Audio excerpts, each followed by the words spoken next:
I believe that anyone listening to what you said in that briefing could come to only one conclusion. Let's play what you said. Sure. Did he also mention to me in the past the corruption related to the DNC server? Absolutely. No question about that. But that's it. And that's why we held up the money. You just described is a quid pro quo. It is funding will not flow unless the investigation into the Democratic server happened as well. We do that all the time with foreign policy. You were asked specifically by Jonathan Karl, was investigating Democrats one of the conditions for holding up the aid? Was that part of the quid pro quo? And you said it happens all the time. Yeah, but go back and watch what I said before that. I don't know if you guys can cue it up or not. There was a long answer about corruption and a long answer about totally said that. Just like I told you then, and then I said the exact same thing I just said now, which is that he mentioned in passing, yes. But the reason that we held back the aid were the two reasons I mentioned. And I can prove it to you. The aid flowed. Once we were able to satisfy ourselves that corruption was actually, they were doing better with it. We got that information from our folks, from the conversation with Mr. Zelensky. And once we were able to establish, we had the Office of Management Budget do research on other countries' aid to Ukraine. It turns out they don't give hardly any lethal aid, but they do give a considerable sum of money in non-lethal aid. Once those two things were cleared, the money flowed. There was never any connection between the flow of money and the server. But Mick, you know, I hate to go through this, but you said what you said. And the fact is, after that exchange with Jonathan Karl, you were asked another time why the aid was held up. What was the condition for the aid? And you didn't mention two conditions. You mentioned three conditions. And and let's listen to all three of them, because you stated it very clearly. Let's listen. Three issues for that. The corruption in the country, whether or not other countries were participating in the support of the Ukraine, and whether or not they were cooperating in an ongoing investigation with our Department of Justice. That's completely legitimate. Not only did you say that investigating the Democrats was one of the three conditions, not two, that you had just said that you had talked about, investigating the Democrats was part of the quid pro quo. You also said, if I may, it was part of the Justice Department investigation into the origins of the Russia probe. But the fact is, not only did the press think you said it, here's what a statement that was put out by a senior Justice Department official. If the White House was withholding aid in regards to the cooperation of any investigation of the Department of Justice, that is news to us.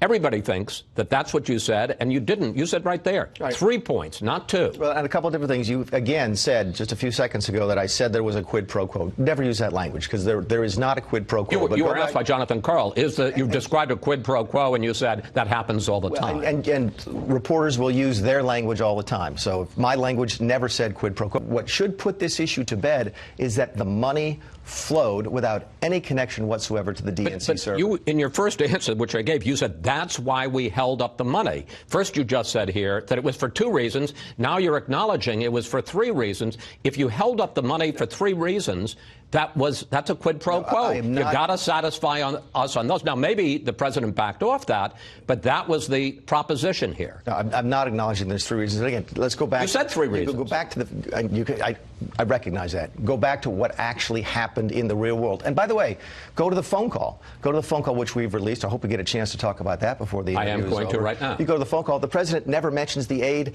at all in the phone call. Doesn't say, oh, by the way, I need you to do this, this, this, and this, or else the money won't flow. We all know enough about this president that if he feels very strongly about something, he's going to put that out there directly, and that didn't happen. So I recognize that folks, that I didn't speak clearly maybe on Thursday. Folks misinterpreted what I said, but the facts are absolutely clear, and they are there for everyone to see. If Trump's chief of staff, Mick Mulvaney, thought he could go on Fox News and get a softball interview from Chris Wallace after admitting to a quid pro quo at the White House, he was sadly mistaken. And that's because there really is no defense. Mulvaney said outright that military aid to Ukraine was predicated on certain conditions being met, of which one was the political favor of investigating a debunked conspiracy theory about a DNC server being hidden in Ukraine. And Mulvaney seems to get frustrated, blames the media for twisting his words, claims that he's being unfairly targeted. But the reason that the entire country is under the impression that he confirmed a quid pro quo was because not only did he describe a literal quid pro quo, but when confronted about it by ABC reporter John Karl, his answer was, "We do that all the time with regard to foreign policy." Now, I can't speak for everyone, but the admission of a quid pro quo might be why people think there was a quid pro quo. And it speaks volumes that when he has the chance to go back and defend himself, Mulvaney conveniently leaves off one of the 3 reasons he gave for withholding aid, suddenly pretending that the only conditions for the aid were corruption and other countries' aid to Ukraine, when at his initial press conference, he also gave the reason of investigating the DNC server. I mean, this is just gaslighting plain and simple, and lazy gaslighting at that. It's like this administration doesn't know they're on camera when they admit to every single instance of illegal activity. Now, Mulvaney leans on the money ultimately flowing as justification to absolve the administration, basically claiming that because the money eventually got to the Ukrainians, that there couldn't have been a crime. But here's the thing, the crime is the solicitation of dirt from a foreign government. If you order a hit on someone and they back out, you're still going to jail for ordering the hit. And by the way, even Mulvaney's claim that the money flowed and they didn't get anything from it is a lie. The money flowed because Trump did get the promise of an investigation into the server and Joe Biden by President Zelensky. In the summary of the call, released by the White House, Trump asks the Ukrainian president for his favors, and Zelensky says, "The next prosecutor general will be 100% my person, my candidate. He or she will look into the situation specifically to the company that you mentioned in this issue." That's the quid pro quo right there in black and white. And Mulvaney even says to look at the transcript of the call, but the transcript of the call proves the quid pro quo. It proves that Trump asked for an investigation, that Zelensky gave the green light, and then the aid went through. So I get that the White House must think that line makes it sound like they're being transparent, but when you actually follow his advice and look at the transcript, it is proof of Trump's guilt. But far and away the most desperate excuse that Mulvaney gives is that he tries to distance himself from his own response to John Karl by claiming that reporters will use their language all the time. That John Karl was the one who used the phrase quid pro quo, and that because he didn't say the words himself, that he's completely in the clear. Only, he might not have said the words quid pro quo, but he responded to a question about it and said, "We do that all the time." If an interrogator says, "Did you murder that man?" and you say yes, you don't get to turn around and tell the judge, whoa, I never said the words, "I murdered him."